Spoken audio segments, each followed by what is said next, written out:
Amen. ప్రభునందు ప్రియులారా, ప్రభు అయిన యేసుక్రీస్తు నామమున మీకు అందరికీ సాయంకాల శుభాలు. గడిచిన శనివారం ఈ గలతీయులకు రాసిన పత్రిక 6వ అధ్యాయంలోని మొదటి వచనాన్ని మనము ధ్యానము చేసుకున్నాం. మరి ఈ రోజున 2వ వచనం నుండి 5వ వచనం వరకు దైవ ధ్యానములో గడుపుదాం. 2వ వచనములో అపోస్తుడైన పౌలు ఏమంటున్నాడంటే, ఒకని భారములను ఒకడు భరించి ఇలాగూ క్రీస్తు నియమమును పూర్తిగా నెరవేర్చుడి. మనము క్రీస్తు యొక్క నియమాన్ని ఏ విధముగా నెరవేర్చగలము అని అంటే, పౌలు ఏమంటున్నాడంటే, మన భారములు మనము మోయడమే కాదు, ఇతరుల భారాలను కూడా మనము మోయాలి అంటున్నాడు. కారణం ఏంటంటే, మరి మత్తయి సువార్త 25వ అధ్యాయంలో యేసు ప్రభు వారు అన్నమాట, ప్రయాసపడి భారము మోయుచున్న సమస్త జనులారా నా యొద్దకు రండి, నేను మీకు విశ్రాంతిని కలుగజేస్తాను అని అన్నాడు. మన భారములో మనము మోయాలి. అదే విధముగా ఇతరుల భారాలను కూడా మనము మోసితే, ఎప్పుడైతే మనము ఇతరుల భారాన్ని మోస్తామో మన భారాన్ని దేవుడు మోస్తాడు. అందుకని యేసయ్య చాలా స్పష్టంగా చెప్పారు, ప్రయాసపడి భారము ప్రయాసతో కూడినది కాబట్టి, మీరు ప్రయాసపడి భారమును మోస్తూ ఉన్నారు కాబట్టి నా దగ్గరికి రండి, నేను మీకు విశ్రాంతిని దయచేస్తాను. అలాగే ఇక్కడ ఈ 2వ వచనంలో, ఒకని భారములను ఒకడు భరించి ఇలాగున క్రీస్తు నియమమును నెరవేర్చమని ఒక ఆజ్ఞను పౌలు మనకి ఇస్తున్నాడు. చూడండి, రోమీయులకు రాసిన పత్రిక 15వ అధ్యాయము 1వ వచనాన్ని చదువుకుందాం. పౌలు రోమీయులకు రాసిన పత్రిక 15వ అధ్యాయము, కాగా బలవంతులమైన మనము మనలను మనమే సంతోషపరచుకొనక బలహీనుల దౌర్బల్యములను భరించుటకు బద్ధులమై ఉన్నాము. మనము బలవంతులము. ఈ కాన్ఫిడెన్స్ ప్రతి ఒక్కరికి ఉండాలి. నేను బలవంతుణ్ణి, నేను బలవంతురాలిని. ఏ విషయంలో బలవంతులము, ఏ విషయంలో బలహీనులము?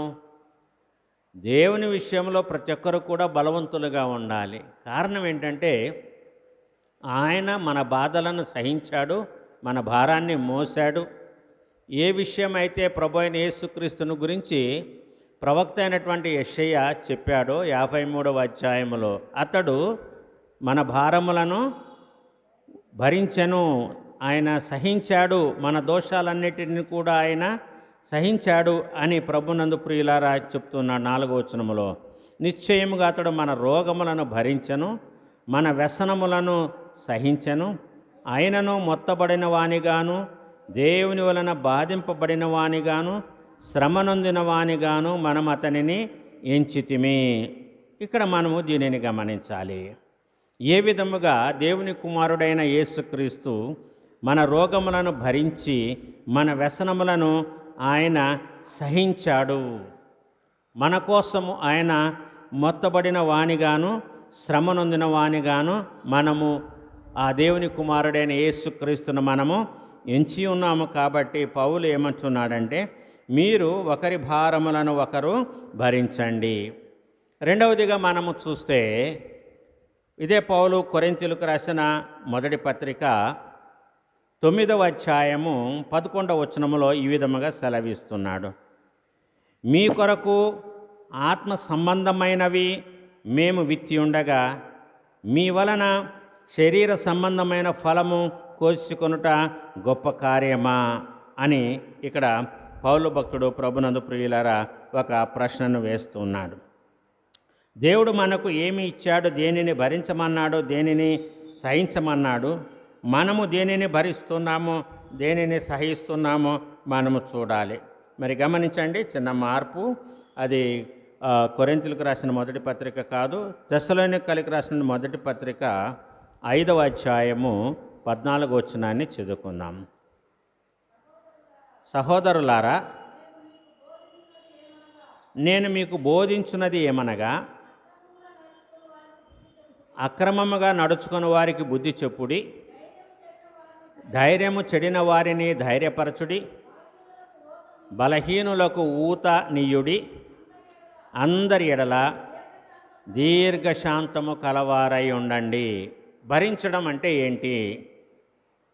నేను నిన్ను భరిస్తున్నాను, నీవు నన్ను భరించటలేదు, ఇంకా నేను ఎంతకాలము భరించాలి? సర్వసాధారణంగా ఈ సమాజంలో మనము కుటుంబ వ్యవస్థలో మనం ఈ మాటలు వింటూ ఉంటాం. ఒకరినొకరు భరించడము బాధ్యత, అందులో ప్రేమ కూడా ఉంటుంది. కాబట్టి ఒకరినొకరు మనము భరించుకోవాలి, సహించుకోవాలి. అంటే ఒకరి తప్పులు ఒకరు భరించాలి. ఒకరు బలవంతులుగా ఉంటారు, బలహీనులుగా ఉంటారు. కాబట్టి బలహీనుల యొక్క దౌర్బల్యాన్ని మనము భరించవలసినటువంటి వారమై ఉన్నాము అని ఇక్కడ పౌలు హెచ్చరిస్తూ చెప్పినటువంటి మాటలు ఏమంటున్నాడంటే, ధైర్యము చెడిన వారిని ధైర్యపరచండి, బలహీనులకు ఊతనీయుడి అంటే సహాయము చేయండి అని, అందరి ఎడల దీర్ఘశాంతము కలవారై ఉండండి. ఇదే ఇక్కడ ఏ విధంగా మనకు కనబడుతుందంటే భారమును భరించుట. ఈ విధముగా దేవుని బిడ్డలమైనటువంటి మనము సాత్వికమైన మనస్సుతో గడిచిన శనివారం ధ్యానం చేసుకున్నట్లుగా పై వచనం మొదటి వచనం ప్రకారము సాత్వికమైన మనస్సుతో అంటున్నాడు. ఎల్లప్పుడూ ఒకడు ఏ తప్పితములోనైనాను చిక్కుకొని ఎడల ఆత్మ సంబంధులైన మీలో ప్రతివాడు తానును శోధింపబడుదునేమో అని తన విషయమై చూచుకొనుచు సాత్వికమైన మనసుతో అట్టివాణిని మంచి దారికి తీసుకొని రావాలి అని. అది మొదటి భాగము. ఈరోజు మనము రెండో భాగాన్ని మనం ఇక్కడ ధ్యానము చేస్తున్నాం. ఇక్కడ ఏమంటున్నాడు? ఒకని భారములను ఒకడు భరించండి. చూడండి, మనము లూకా సువార్తలో యేసు ప్రభువారు చెప్పినటువంటి ఒక ఉపమానాన్ని మనం ఇక్కడ గమనిస్తున్నాం. నా పొరుగు వాడెవరు అని ఒక వ్యక్తి యేసయ్యని అడిగినందుకు యేసు ప్రభువారు ఒక చక్కటి ఉపమానము చెప్పారు. ఏంటి ఆ ఉపమానము? మనం గమనించి చూస్తే, మరి ఒక వ్యక్తి యెరూషలేము నుండి యెరికో పట్టణానికి వెళుతున్నాడు. మరి ఈ లూకా సువార్త 10వ అధ్యాయంలో మనం ఇక్కడ దానిని మనము గమనిస్తాం. మనం 25వ వచనం నుండి 37వ వచనం వరకు రాయబడింది. అంటే భారము భరించమన్నాడు కదా. దానికి చక్కటి ఉదాహరణ ఏంటంటే మంచి సమరయుడి యొక్క ఉదాంతము. ఏ విధముగా ఒక సమరయుడు తన బంధువు కాకపోయినా, తన తోబుట్టు కాకపోయినా, తన స్నేహితుడు కాకపోయినా, ఒక అపరిచితుడు, తనకు తెలియనటువంటి ఒక వ్యక్తి ఆపదల్లో ఉంటే తన ప్రాణాన్ని కూడా ఆయన లెక్క చేయకుండా ఆ ఆపదలలో ఉన్నటువంటి వ్యక్తిని ఏ విధముగా ఆయన రక్షించగలిగాడు కదండి. జాలి వచ్చింది అతనిని చూచి, అతని మీద జాలిపడి దగ్గరికి పోయి నూనెయు ద్రాక్షారసమును పోసి అతని గాయములను కడిగి, చూడండి అతని దగ్గర ఏమున్నాయి? నూనెయు ద్రాక్షారసం ఉంది. అంటే ప్రయాణాల్లో ఇవి అవసరం. యెరూషలేము కొండ మీద ఉన్నది కాబట్టి ఈ ప్రయాణం చేసేటప్పుడు కాలు జారి పడవచ్చు, గార్దాబం మీద వెళ్ళేటప్పుడు కూడా ఆటంకం జరగవచ్చు, దెబ్బలు తగలవచ్చు. అప్పుడు దెబ్బలు తగిలినప్పుడు నూనె ద్రాక్షారసం అనేవి అవసరము. కాబట్టి వాటిని రెడీగా చేసుకొని ఆయన వెళ్ళాడు. మరి నాకెందుకులే, ఇది భారమైనటువంటి పని, నాకు అనవసరమైనటువంటి పని, నేను ఎందుకు చేయాలి అని ఆయన అనుకోలేదు. కారణం ఏంటంటే ఆయన యెరూషలేమునకు వెళ్ళినది కారణం ఏంటి? దేవుణ్ణి ఆరాధించడానికి వెళ్ళాడు. దేవుణ్ణి ఆరాధించడానికి వెళ్ళినప్పుడు దైవోక్తులు ఈ మాటలన్నీ కూడా చెప్తాయి. పరిశుద్ధ గ్రంథం ఈ మాటలన్నీ కూడా చెప్తాయి. నిన్ను వలె నీ పొరుగువానిని ప్రేమించుము, సాత్వికమైన మనసు కలిగి ఉండము, దీన మనసు కలిగి ఉండండి, హృదయశుద్ధి కలిగి ఉండండి. ఎవరైనా ఆకలి తప్పులు కలిగి ఉంటే వారి ఆకలిని తీర్చండి, వారి యొక్క దాహాన్ని తీర్చండి. దేవుడు ఈ మాటలే కదా చెప్పేది. మనం దేవుని దగ్గరికి కూడా వెళ్ళేది, మనము మన దగ్గర ఏమీ లేకుండా మనము దీన దరిద్రులుగా దేవుని దగ్గరికి వెళ్ళి మనం దేవుని వేడుకుంటాం, దేవుని అడుగుతాం. దేవుని యొక్క ఆశీస్సులు కావాలి మనకు. దేవుని యొక్క అభయము మనకు ఉండాలి, దేవుని యొక్క పరిశుద్ధ హస్తము మన మీద ఉండాలి అని మనము దేవుని దగ్గరికి వెళతాం. కాబట్టి దేవుని ఆరాధించడానికి వెళ్ళినటువంటి ఈ యొక్క వ్యక్తిని మనము చూసినట్లయితే, ఈ యొక్క సమరయుడు అని పిలువబడుతున్నటువంటి వ్యక్తి, ఆయన ఎదుటి వ్యక్తి యొక్క భారాన్ని మరి మోస్తూ ఉన్నట్లుగా మనం ఇక్కడ గమనిస్తున్నాం. చేయవలసిన వారు ఆ పని చేయకపోగా ఈయన మరి ఈ సమరయుడు ప్రయాణమైపోతూ అతడు పడి ఉన్న చోటుకు వచ్చి అతనిని చూసి అతని మీద జాలిపడి దగ్గరకు వెళ్ళాడు. జాలిపడి ఆయన దగ్గరికి వెళ్ళాడు. అందుకని ఇక్కడ పౌలు అంటున్నాడు, ఒకని భారములను ఒకడు భరించండి. ఇదే ఒకని భారాన్ని ఒకరు భరించడం అంటే. ఇటువంటి ఉదాహరణలు చాలా ఉన్నాయి. మనం చరిత్రలో చూస్తే మానవుని యొక్క జీవితంలో ఏ విధముగా ఒకరికొకరు సహాయము చేసుకోవాలో చేసుకుంటూ ఉన్నారు. ఎందుకంటే మనమందరము కూడా మనుషులమే. మనుషుల్లో మానవత్వం అనేది ఉండాలి. మనుషుల్లో మానవత్వము నశించిపోకూడదు. కనుక ప్రభునందు ప్రియులారి యొక్క విషయాన్ని గమనించి ఇక్కడ పౌలు చెప్పే మాటను బట్టి దేనికోసము? క్రీస్తు నియమమును సంపూర్తి చేయడం కోసము ఒకరినొకరు భరించాలి. మరి క్రీస్తు యొక్క నియమము ఏంటో మనము దేవుని యొక్క వాక్యంలో వెళదాము. చూడండి, యోహాను రాసిన సువార్త 13వ అధ్యాయము 14వ వచనాన్ని చదువుకుందాం. కాబట్టి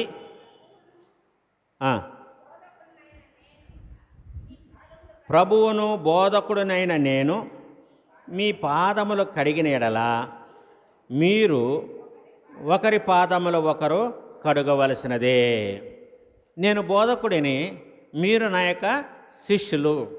నేను బోధకుడినై ఉండి శిష్యులైన మీ పాదాలను నేను ఏ విధముగా కడిగానో మీరు కూడా ఒకరి పాదములు ఒకరు కడుగవలసినదే. ఇప్పుడు మీరు శిష్యులుగా ఉన్నారు, నేను వెళ్ళిన తర్వాత మీరు బోధకులు అవుతారు. అప్పుడు మీలో ఎటువంటి అతిశయము రాకూడదు, మనిషిలో ఎటువంటి గర్వము రాకూడదని ఇక్కడ మరి యేసు ప్రభువారు చెప్తున్నారు. అంటే తగ్గింపు అనేది ఉండాలి. ఎందుకు తగ్గింపు అనేది ఉండాలి అనే విషయాలను కూడా మనం ఇక్కడ గమనించాలి. ఈ యోహాను సువార్త 13వ అధ్యాయము 12 నుంచి 17 వచనాలను చదువుకుంటే ప్రత్యేకంగా యేసు ప్రభువారు అంటున్నారు. చూడండి ఏమంటున్నారు ఆయన. 14వ వచనములో, కాబట్టి ప్రభువును బోధకుడునైన నేను మీ పాదములు కడిగిన ఎడల మీరు ఒకరి పాదములు ఒకరు కడుగవలసినదే. నేను మీకు చేసిన ప్రకారము మీరును చేయవలెనని మీకు మాదిరిగా ఇలాగు చేసి తిని. ఎందుకు మాదిరిగా ఎందుకు చేశాడు? దాసుడు తన యజమానుని కంటే గొప్పవాడు కాడు, అపోస్తలుడు తను పంపిన వాని కంటే గొప్పవాడు కాడని మీతో నిశ్చయముగా చెప్పుచున్నాను. ఈ సంగతులు మీరు ఎరుగుదురు గనక వీటిని చేసిన యెడల మీరు ధన్యులగుదురు. మీరు ధన్యులవ్వాలి అంటే ఈ విధముగా చేయవలసినదే, ఒకరి పాదముల ఒకరు కడుగవలసినదే. తగ్గింపు దీనత్వానికి సూచనగా మనలో ఎటువంటి అతిశయము కలుగకుండా, గర్వము రాకుండా అపోస్తుడైన పౌలు కొరింథీయులకు రాసిన 2వ పత్రిక 12వ అధ్యాయములో మరి ఆయన ఇస్తున్నటువంటి సాక్ష్యాన్ని బట్టి దేవుడు ఆయనలో ఎందుకు ఒక ముళ్ళును ఉంచాడో అక్కడ చాలా స్పష్టంగా అపోస్తుడైనటువంటి పౌలు చెబుతూ ఉన్నాడు. ఎందుకు ఉంచాడు? నాకు కలిగిన ప్రత్యక్షతలు బహు విశేషముగా ఉన్నందున నేను అత్యధికముగా హెచ్చిపోకుండానట్లు నాకు శరీరములో ఒక ముళ్ళు నన్ను నలుగగొట్టుటకు సాతాను యొక్క దూతగా ఎందుకు ఉంచబడింది? మనము హెచ్చించుకోకుండా ఉండడానికి. దేవుడు మనకు ప్రక్కలో ఒక ముళ్ళుని పెడతాడు. ఇది ప్రతి ఒక్కరు కూడా కలిగి ఉండవలసింది. అందుకని యేసయ్య అన్నాడు, తన్ను తాను తగ్గించుకొనివాడు హెచ్చింపబడును, తను తాను హెచ్చించుకొనివాడు తగ్గించబడును. కాబట్టి మరి దేవుని కుమారుడైన యేసుక్రీస్తు యొక్క నియమమును మనము ఈ విధముగా ప్రభునందు ప్రియులారా నెరవేర్చాలి. యోహాను రాసిన మొదటి పత్రిక 4వ అధ్యాయము 21వ వచనాన్ని చదువుకుందాం. చూడండి.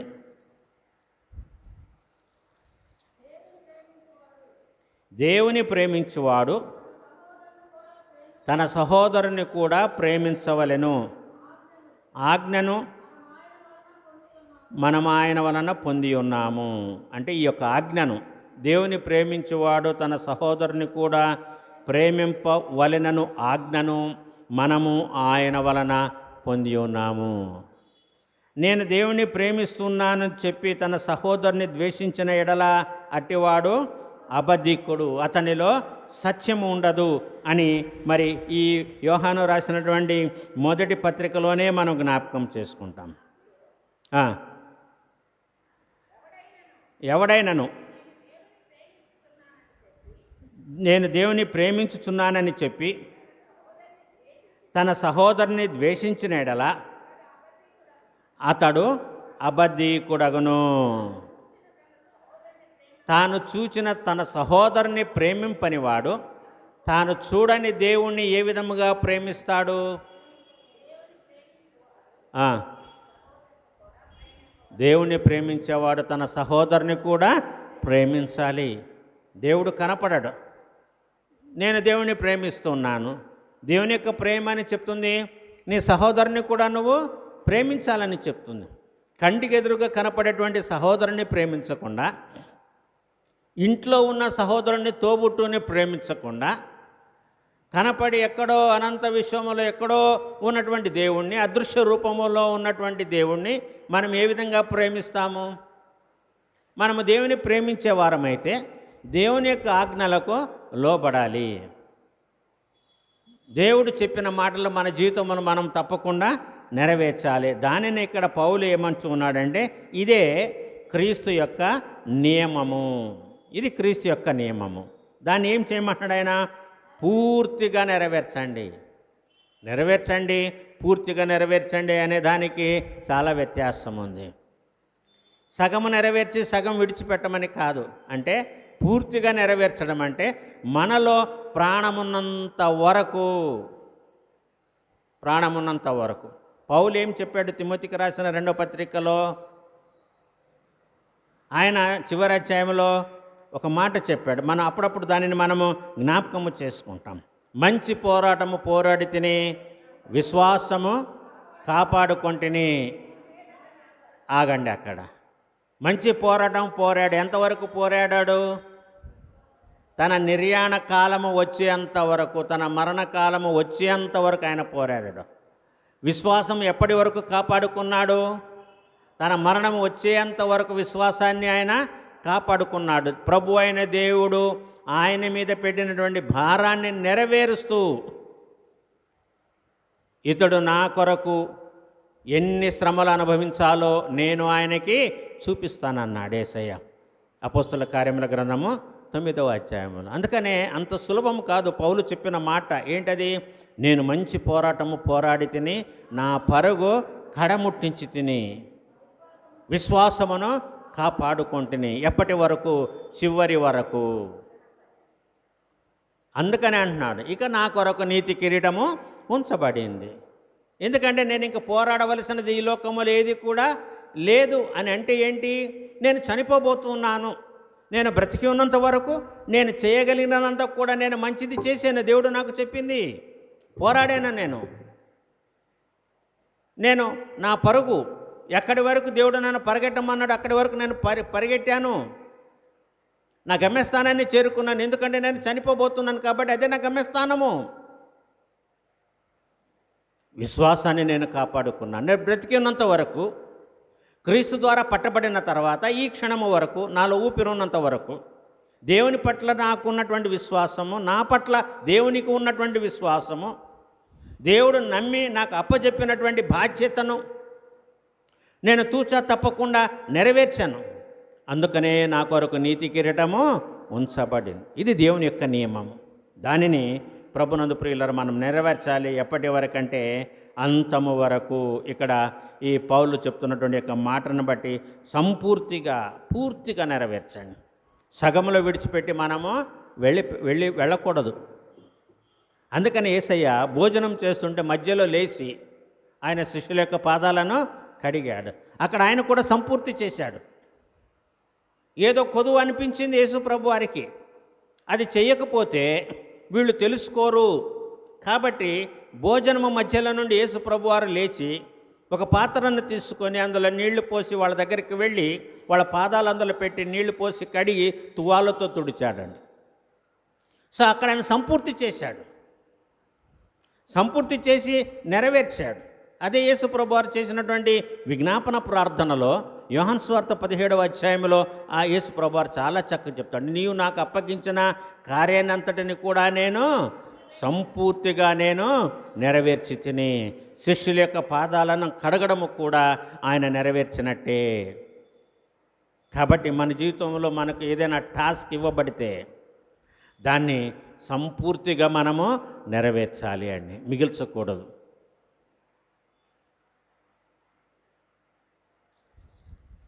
మూడవ వచనాన్ని చూసుకుందాం. ఎవడైనను ఒట్టివాడై ఉండి తాను ఎన్నికైన వాడనని ఎంచుకునే ఎడల, చాలా సింపుల్గా చెప్తున్నాడు. ఒట్టివాడై ఉండి అంటే ఏమీ లేని వాడై ఉండి ఏమనుకుంటాడు? తాను ఎన్నికైన వాడనని ఎంచుకునే ఎడల తన్ను తానే మోసపరుచుకొనును. ఒట్టివాడై ఉండడం అంటే ఏంటి? మనం ఏ విషయంలో ఒట్టివారుగా ఉంటామో చూడండి. పౌలు కొరింథీయులకు రాసిన 2వ పత్రిక 12వ అధ్యాయము 11వ వచనాన్ని చదువుకున్నాం.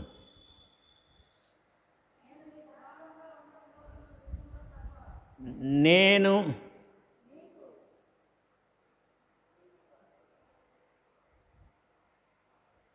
12:11 నేను అవివేకనైతిని, మీరే నన్ను బలవంతము చేసితిరి.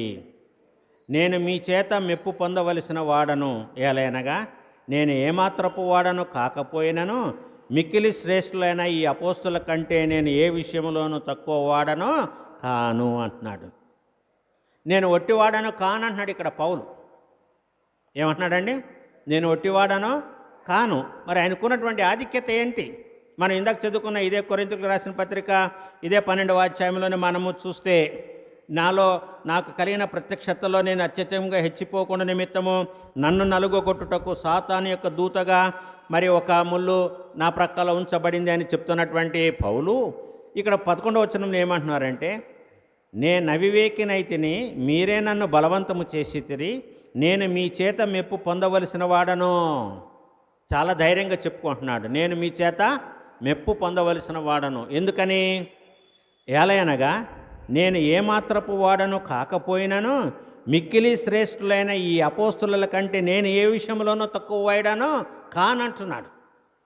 దానికి సాక్ష్యం ఏంటంటే ఈ 12వ అధ్యాయం మొత్తం చదివితే ఈ సాక్ష్యం మనకు తెలుస్తుంది. మిగతా అపోస్తుల కంటే మిగతా అపోస్తుల పాటు ఈయన కూడా ఏ విధముగా శ్రేష్ఠుడో, ఏ విషయంలో తక్కువ కానివాడో ఈ మాట చెప్పుకోవడానికి ధైర్యం ఉండాలి. వాళ్ళు చేసినట్లుగానే నేను కూడా చేశాను. అపోస్తులు పడిన శ్రమలన్నీ నేను పడ్డాను. అపోస్తుల్లాగా నేను కష్టపడి సువార్తను ప్రకటించాను. చాలా విషయాలు ఆయన జీవిత సత్యములో నుంచి పౌలు తెలియజేసినటువంటి మాటలు మనం ఇక్కడ గ్రహిస్తున్నాం. కాబట్టి ఇక్కడ పౌలు ఏమన్నాడంటే, ఒట్టివాడై ఉండి డంబం మాట్లాడకూడదండి, అతిశయించకూడదు. మన స్థితిని మనం తెలుసుకొని మనము జీవించాలి. కానీ అతిశయించువాడు దేనిని బట్టి అతిశయించవలెననగా, భూమి మీద కృప చూపుచు నీతి న్యాయములను జరిగించు యెహోవాను నేనే అని నన్ను పరిశీలనగా తెలుసుకొనుట ద్వారానే అతిశయించాలి. అంతేకాని అధికారమును బట్టి బలాన్ని బట్టి కాదు కదండి, ధనాన్ని బట్టి కాదు. దేవుని కృప లేకపోతే మనం ఈ లోకంలో బ్రతికి ఉండలేము. దానిని బట్టి మనం అతిశయించాలి. నేను బ్రతికి ఉన్నాను అంటే అది దేవుని కృప, లేకపోతే నేను ఎప్పుడో చనిపోయి ఉండవలసినటువంటి వాణ్ణి అని మనం అంటాం. అవును, దేవుని కృప మనలను ఈ లోకంలో సజీవులుగా ఉంచుతూ ఉన్నదన్నటువంటి సత్యాన్ని మనము గ్రహిస్తూ, మనము ఒట్టివారై ఉండి అతిశయించకుండా, ఎన్నికైన వాడినని ఎంచుకోకుండా ఉంటే మనల్ని మనము మోసపరుచుకోకుండా ఉంటాము. మనం ఎవరి దగ్గరికి వెళ్ళి డమ్మంగా మాట్లాడినా అది తెలిసిపోద్ది. కాబట్టి మనం అందరము కూడా జాగ్రత్తగా ఉండాలని ప్రభునందు ప్రియులారా పౌలు చెప్తున్నాడు. ప్రతివాడును తాను చేయు పనిని పరీక్షించి చూసుకోవాలి. మనం ఏ పని చేస్తున్నామో దానిని పరీక్షించి చూసుకోవాలి. మనము చేసేటువంటి పని నిజమైనదా కాదా, అది మంచిదా కాదా, ఇది మనం చేస్తే మేలా కీడు జరుగుతుందా, ఏమి జరుగుతుంది ప్రభునందు ప్రియులారా, మనం దానిని గమనిస్తూ చేసుకోవాలి. ప్రతివాడును తాను చేయు పనిని పరీక్షించి చూసుకోవాలి. అప్పుడు ఇతరులను బట్టి కాక తనను బట్టి అతనికి అతిశయమో కలుగును. ఇవన్నీ కూడా పౌలు చూసుకున్నాడు. ఇవన్నీ కూడా ఆ పౌలు కొరింథీయులకు రాసిన 2వ పత్రికలోని 12వ అధ్యాయంలో మనం చూస్తున్నాం. ప్రతివాడును తన బరువు తానే భరించుకొనవలెను కదండి. ఎవరి భారాన్ని వారే భరించాలి. నా భారాన్ని మీరు మొయ్యలేరు, మీ భారాన్ని నేను మొయ్యలేను.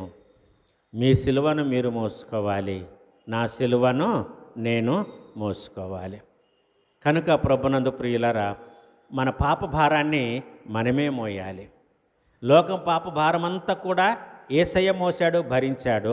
ఇప్పుడు మన పాప భారాన్ని మనమే మోసి దానికి మనమే శిక్షణ అనుభవించి విడుదల పొంది నిత్య జీవం పొందడానికి దైవకృప మనకందరికీ తోడుగా ఉండునుగాక. ఆమేన్.